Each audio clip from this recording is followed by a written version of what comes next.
Gurita adalah hewan moluska dari kelas Cephalopoda atau kaki hewan yang terletak di kepala, ordo Octopoda dengan terumbu karang di samudra sebagai habitat utama. Gurita terdiri dari 289 spesies yang mencakup sepertiga dari total spesies kelas Cephalopoda. Gurita memiliki 8 lengan dengan alat penghisap berupa bulatan-bulatan cekung pada lengan yang digunakan untuk bergerak di dasar laut dan menangkap mangsa. Lengan gurita merupakan struktur hidrostat muskuler yang hampir seluruhnya terdiri dari lapisan otot tanpa tulang atau tulang rangka luar. Tidak seperti hewan Cephalopoda lainnya, sebagian besar gurita dari subordo Incirata mempunyai tubuh yang terdiri dari otot dan tanpa tulang rangka dalam. Gurita tidak memiliki cangkang sebagai pelindung di bagian luar, seperti halnya Nautilus, dan tidak memiliki cangkang dalam atau tulang seperti sotong dan cumi-cumi. Paruh adalah bagian terkeras dari tubuh gurita yang digunakan sebagai rahang untuk membunuh mangsa dan menggigitnya menjadi bagian-bagian kecil. Tubuh gurita yang sangat fleksibel memungkinkan gurita untuk menyelipkan diri pada celah batuan yang sangat sempit di dasar laut, terutama sewaktu melarikan diri dari ikan pemangsa seperti belut murai. Gurita mempunyai masa hidup yang relatif singkat dan beberapa spesies hanya hidup selama 6 bulan. Spesies yang lebih besar seperti gurita raksasa Pasifik Utara yang beratnya bisa mencapai 40 kg bisa hidup sampai 5 tahun di bawah kondisi lingkungan yang sesuai. Reproduksi merupakan salah satu sebab kematian. Gurita jantan hanya bisa hidup beberapa bulan setelah kawin, dan gurita betina mati tidak lama setelah bertelur. Kematian disebabkan karena gurita tidak makan sekitar 1 bulan sewaktu menjaga telur-telur yang belum menetas. Selubung bagian perut tubuh gurita disebut mantel yang terbuat dari otot dan terlihat seperti kantung. Gurita memiliki 3 buah jantung yang terdiri dari 2 buah jantung untuk memompa darah ke 2 buah insang dan sebuah jantung untuk memompa darah ke seluruh bagian tubuh. Darah gurita mengandung protein hemosianin yang kaya dengan tembaga untuk mengangkut oksigen. Dibandingkan dengan hemoglobin yang kaya dengan zat besi, hemosianin kurang efisien dalam mengangkut oksigen. Hemosianin larut dalam plasma dan tidak diikat oleh sel darah merah sehingga darah gurita berwarna biru pucat. Gurita bernapas dengan menyedot air ke dalam rongga mantel melalui kedua buah insang dan disemburkan keluar melalui tabung sifon.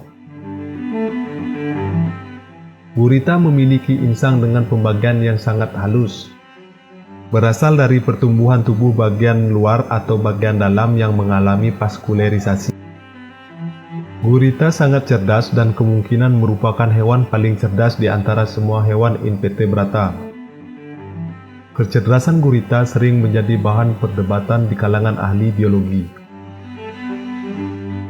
Hasil percobaan mencari jalan di dalam maze dan memecahkan masalah menunjukkan bahwa gurita mempunyai ingatan jangka pendek dan ingatan jangka panjang, walau masa hidup gurita yang singkat membuat pengetahuan yang bisa dipelajari gurita menjadi terbatas. Gurita mempunyai sistem saraf yang sangat kompleks dengan sebagian saja yang terlokalisasi di bagian otak. 2/3 dari sel saraf terdapat pada tali saraf yang ada di ke-8 lengan gurita. Lengan gurita bisa melakukan berbagai jenis gerakan refleks yang rumit, dipicu oleh 3 tahapan sistem saraf yang berbeda-beda.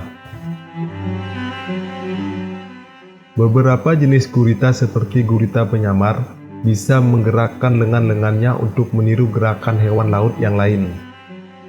Pada percobaan di laboratorium, gurita dapat mudah diajari untuk membedakan berbagai bentuk dan pola. Gurita juga bisa membuka tutup toples, walaupun penemuan ini sering dipertentangkan berdasarkan berbagai alasan. Gurita juga pernah ditemukan sedang melakukan gerakan yang menurut sebagian orang seperti sedang bermain-main. Secara berkali-kali, gurita melepaskan botol dan mainan di tengah-tengah arus air melingkar di dalam akuarium, dan lalu berusaha menangkapnya. Gurita biasanya memiliki 3 mekanisme pertahanan diri, yaitu kantong tinta, kamuflase, dan memutuskan lengan. Gurita umumnya berwarna abu-abu pucat atau putih, tetapi warna kulit mereka bisa diubah sesuai warna pola lingkungan sekitar dengan maksud melakukan kamuflase atau penyamaran. Pada kulit gurita terdapat kromatofora berupa lapisan kantung-kantung pewarna yang lentur dan bisa mengubah warna, opasitas, dan refleksivitas jaringan epidermis. Kromatofora berisi pigmen berwarna kuning, oranye, merah, coklat, atau hitam.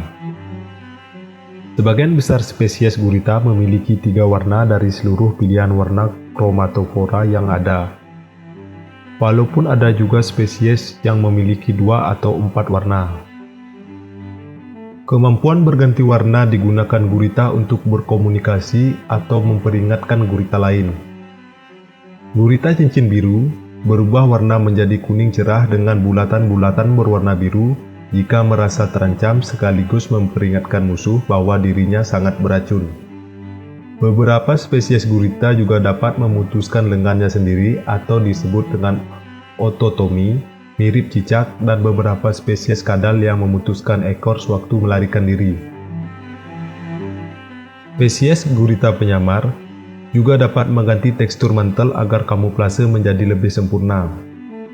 Mantel gurita penyamar bisa terlihat runcing-runcing seperti rumput laut atau benjol-benjol seperti tekstur batu karang. Gurita memiliki indera perasa yang luar biasa tajam. Alat isap pada lengan gurita dilengkapi dengan kemoreseptor, sehingga gurita bisa merasakan benda yang disentuh. Lengan-lengan gurita memiliki sensor tekanan untuk mendeteksi lengan mana saja yang sedang dijulur. Namun, gurita tidak memiliki kemampuan mengenal benda secara 3 dimensi dari benda yang disentuhnya. Gurita bisa merasakan variasi tekstur pada benda yang disentuh, tetapi tidak bisa memadukan informasi untuk menerka bentuk benda yang sedang disentuh. Gurita betina bisa bertelur hingga sekitar 200.000 butir. Jumlah telur gurita bisa berbeda-beda tergantung pada masing-masing individu, familia, genus, atau spesies. Gurita betina menggantung kumpulan telur berbentuk kapsul yang membentuk untaian di langit-langit sarang. Setelah telur menetas, larva gurita untuk sementara waktu melayang bersama kawanan plankton sambil memangsa pakan berupa larva kepiting dan larva binatang laut sampai cukup besar dan berat untuk berada di dasar laut.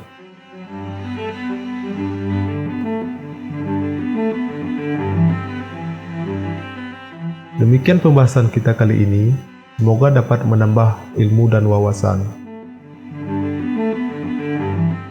Terima kasih buat kalian yang sudah nonton. Jangan lupa dukung channel ini dengan klik like, komen, dan subscribe.